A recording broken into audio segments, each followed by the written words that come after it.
We're going to start this morning with the positive, a major milestone in the fight against COVID. 70% of adults in the U.S. have now received at least one dose of the coronavirus vaccine. President Biden had hoped to reach that goal by July 4th, nearly 1 month ago. This comes as the infection rate continues to trend up. You can see from this graph here, the average right now is nearly 75,000 new cases a day. That's higher than the peak from last summer before the U.S. had a vaccine. NBC News Now correspondent Dasha Burns is tracking these developments. So, Dasha, health officials are hardly celebrating that 70% vaccination milestone. What's their message right now with this alarming increase in cases? Hey, Joe, good morning. Yeah, that milestone coming alongside some troubling trends. At a White House briefing yesterday, the CDC director acknowledged that while we all want to be done with COVID-19, it is not done with us, and that this battle needs to last a bit longer. But the main message remains that vaccination is key. Take a listen. I want to be clear. While vaccinated people can spread the virus if they get a breakthrough infection, the odds of them getting sick in the first place are far lower than those who are unvaccinated. And in fact, places with more vaccination generally have less disease. And of course, while breakthrough infections are possible, the numbers of when it comes to deaths and hospitalizations, the vast majority of those are among the unvaccinated, about 98 to 99%, Joe. And because of this rise, cities and states across the country are now starting to consider, or in some cases even implement, new mask and vaccine mandates. Where are we seeing some of these mandates? Yeah, a big announcement this week here in New York. Both the governor and the mayor of New York City said they strongly encourage masks in indoor settings, regardless of vaccination status. But they did stop short of mandating it. Officials say that's because they want the full focus to really be on the vaccination effort. Here's Governor Andrew Cuomo. Mask policy will be important, but I don't believe a mask policy is going to be enough. I think we're going to have to talk about a vaccination policy.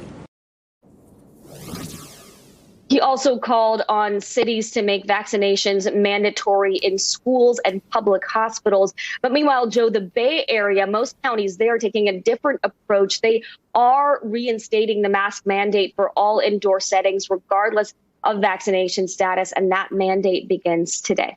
Of course, schools in some states won't be able to do that because lawmakers in those states are not allowing for mask mandates. Well, I have you. I do want to talk about Senator Lindsey Graham. He tested positive for COVID-19 despite being fully vaccinated. This is one of those rare breakthrough cases we've been reporting on. So I guess, how is he doing this morning, and what does he have to say about being the Senate's first known breakthrough case?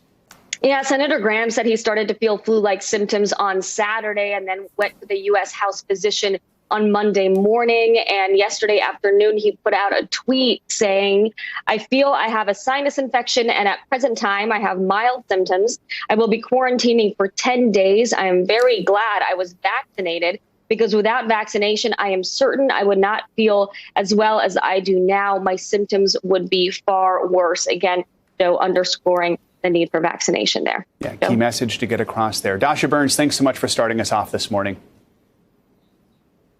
Now, as health officials warn of a growing number of breakthrough cases, as you just heard, hospitals are seeing a rise in the number of kids with the virus, many of whom, though, are too young to get vaccinated.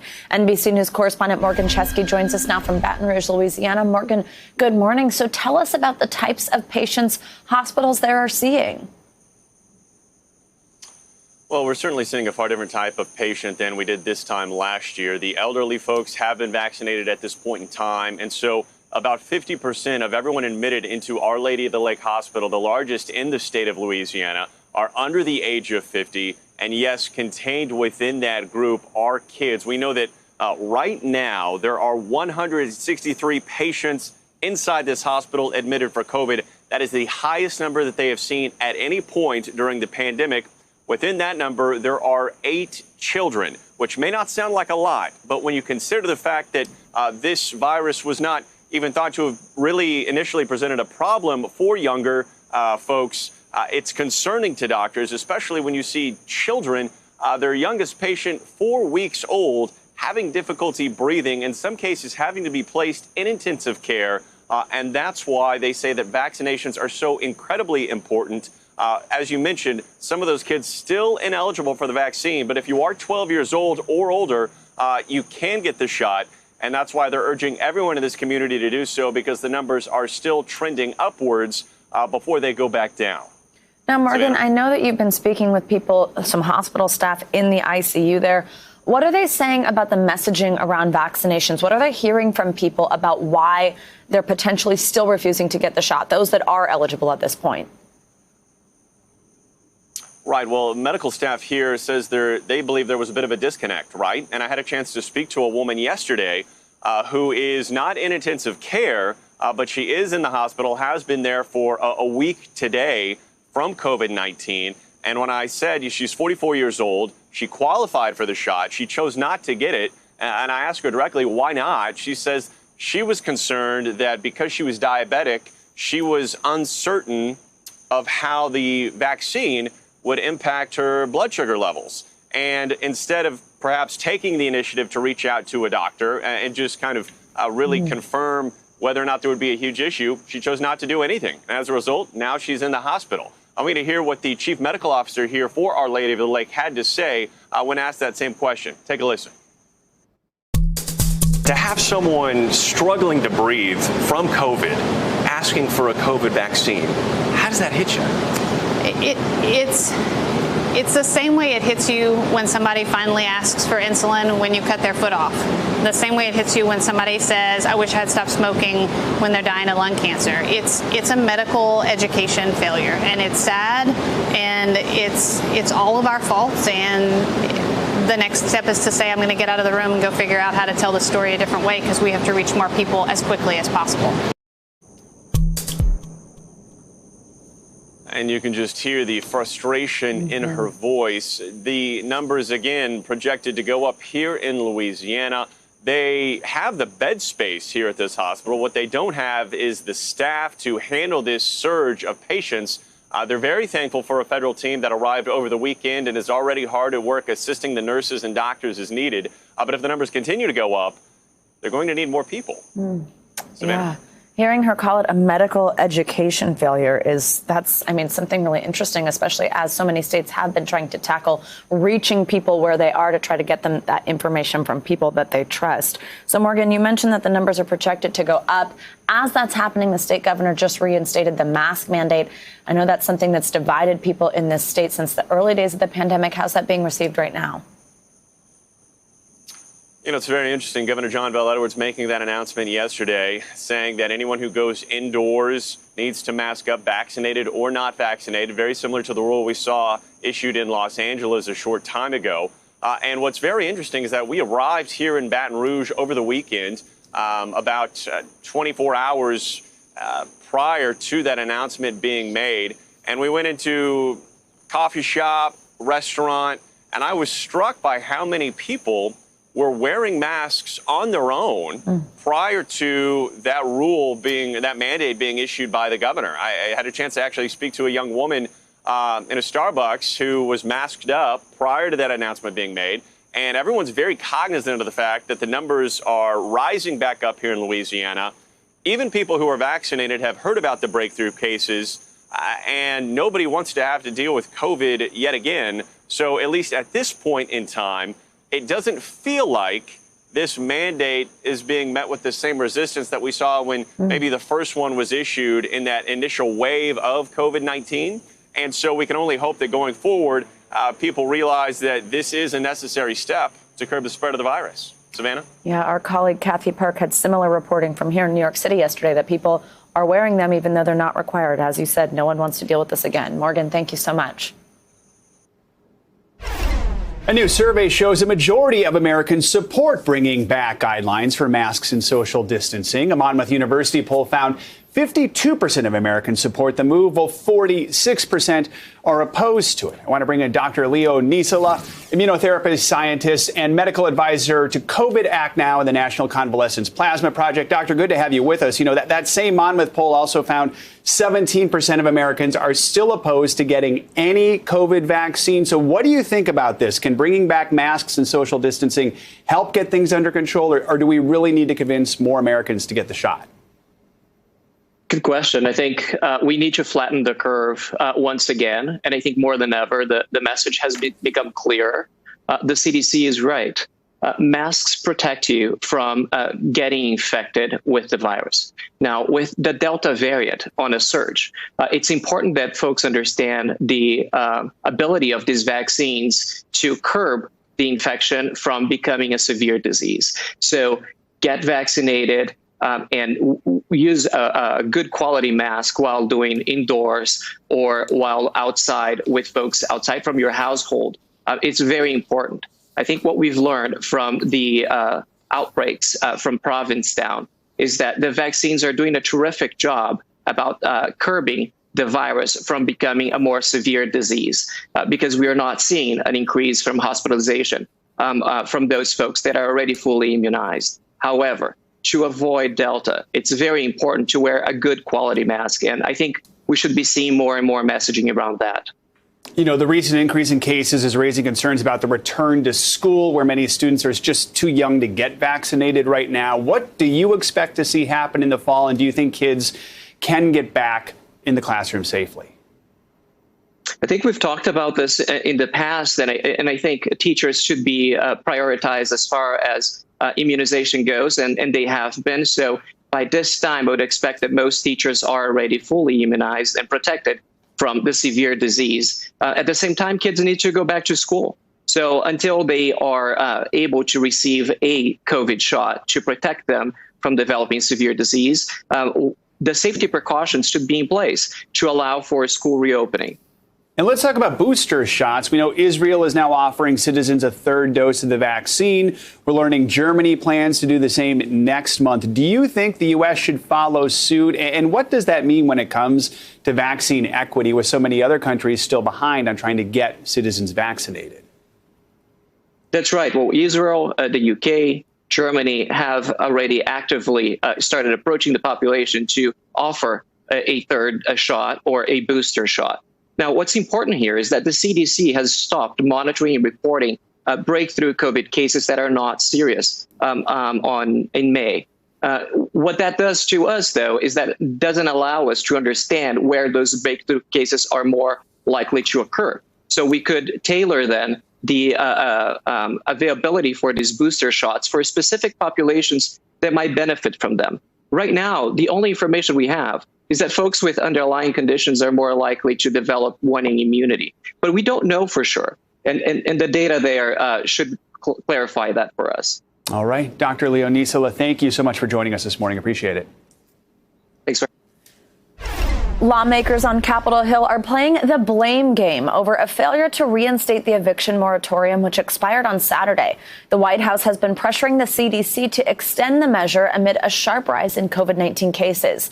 The president's senior advisor, Gene Sperling, told reporters the CDC was unable to find legal authority and urged states to move faster to distribute that emergency aid.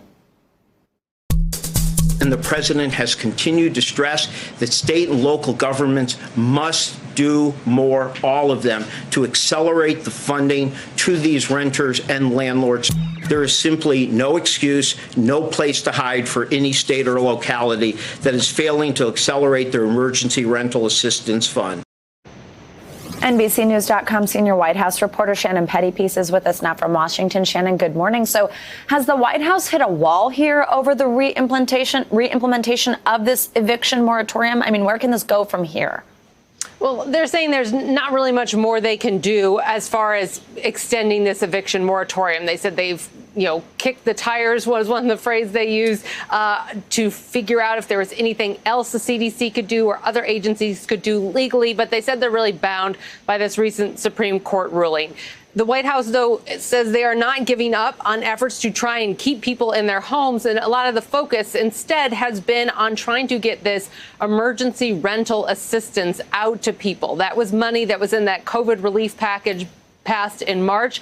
Billions of it, they say, have gone out to state and local governments, but the money has not all been distributed to the people who need that to help pay for their rent. So, they say that for months now, they have been trying to work with state and local governments to help get that out there to sort of reduce the burdens for people on qualifying for that aid. But that's really where the focus is turning now, rather than trying to find another way around this eviction moratorium. So let's dig in on this aid package. $46.5 billion. It was meant to help renters, therefore helping landlords.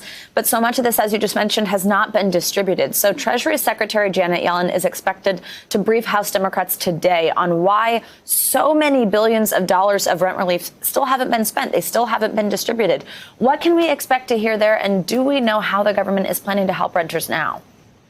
Well, I mean, the White House has been placing a lot of the blame on that front, on state and local governments, saying that they have not made it a priority and they really have not done enough to get this money out there. So expect to hear messaging from that as well. But the administration says they are trying to do things to make it easier for people to qualify for this. For example, before you had to show an eviction notice before you could qualify, and they said, well, you know, by the time you get an eviction notice, that's kind of too late in the process to stay in your home. So trying to let people get qualified for this aid sooner, trying to make it less complicated to apply and sort of lower some of those burdens that had been there under the Trump administration. And meanwhile, while this has all been going on, Congresswoman Cori Bush has been sleeping on the steps of the Capitol in protests over the fact that there's been no action here. What's she saying? Yeah, I mean, she was really urging the White House to take some action on this. She's been urging Congress to take some action, but she too acknowledged that really there's a lot of people involved who can take some action here. Here's a little bit more of what she had to say. We're not just leaving it on the White House. We're asking for Congress. We're asking House leadership to reconvene us, bring us back because this is our job. We can't go on recess. We can't go on vacation when millions of people's lives are at risk. And essentially her message there is she doesn't care who fixes it. She just wants it to get fixed so people can stay in their homes. All right, Shannon Pettypiece, thank you so much. Turning now to the Olympics, where Simone Biles has once again made history when she made her highly anticipated return to competition in just the last few hours. Yeah, the GOAT is taking home the bronze medal in the individual balance beam event. This is her 7th Olympic medal overall. Biles is now tied with Shannon Miller for the most medals won by a U.S. gymnast in Olympic history. The win, of course, comes just days after Biles bowed out of competition. Let's bring in NBC News senior national correspondent Tom Yamas, who is in Tokyo with the latest. And Tom, boy, the joy on Simone Biles' face when she dismounted, I mean, really was what this was all about. On top of that, she gets the bronze. We should point out this isn't her strongest event. She got the bronze in this event in Rio. But break down her performance. What does this win mean for her? And could this be the end of her Olympic career? Yeah, let's start at the end. When you mentioned that smile, I asked her about that, and she said she was beaming because she was so happy that she nailed her landing.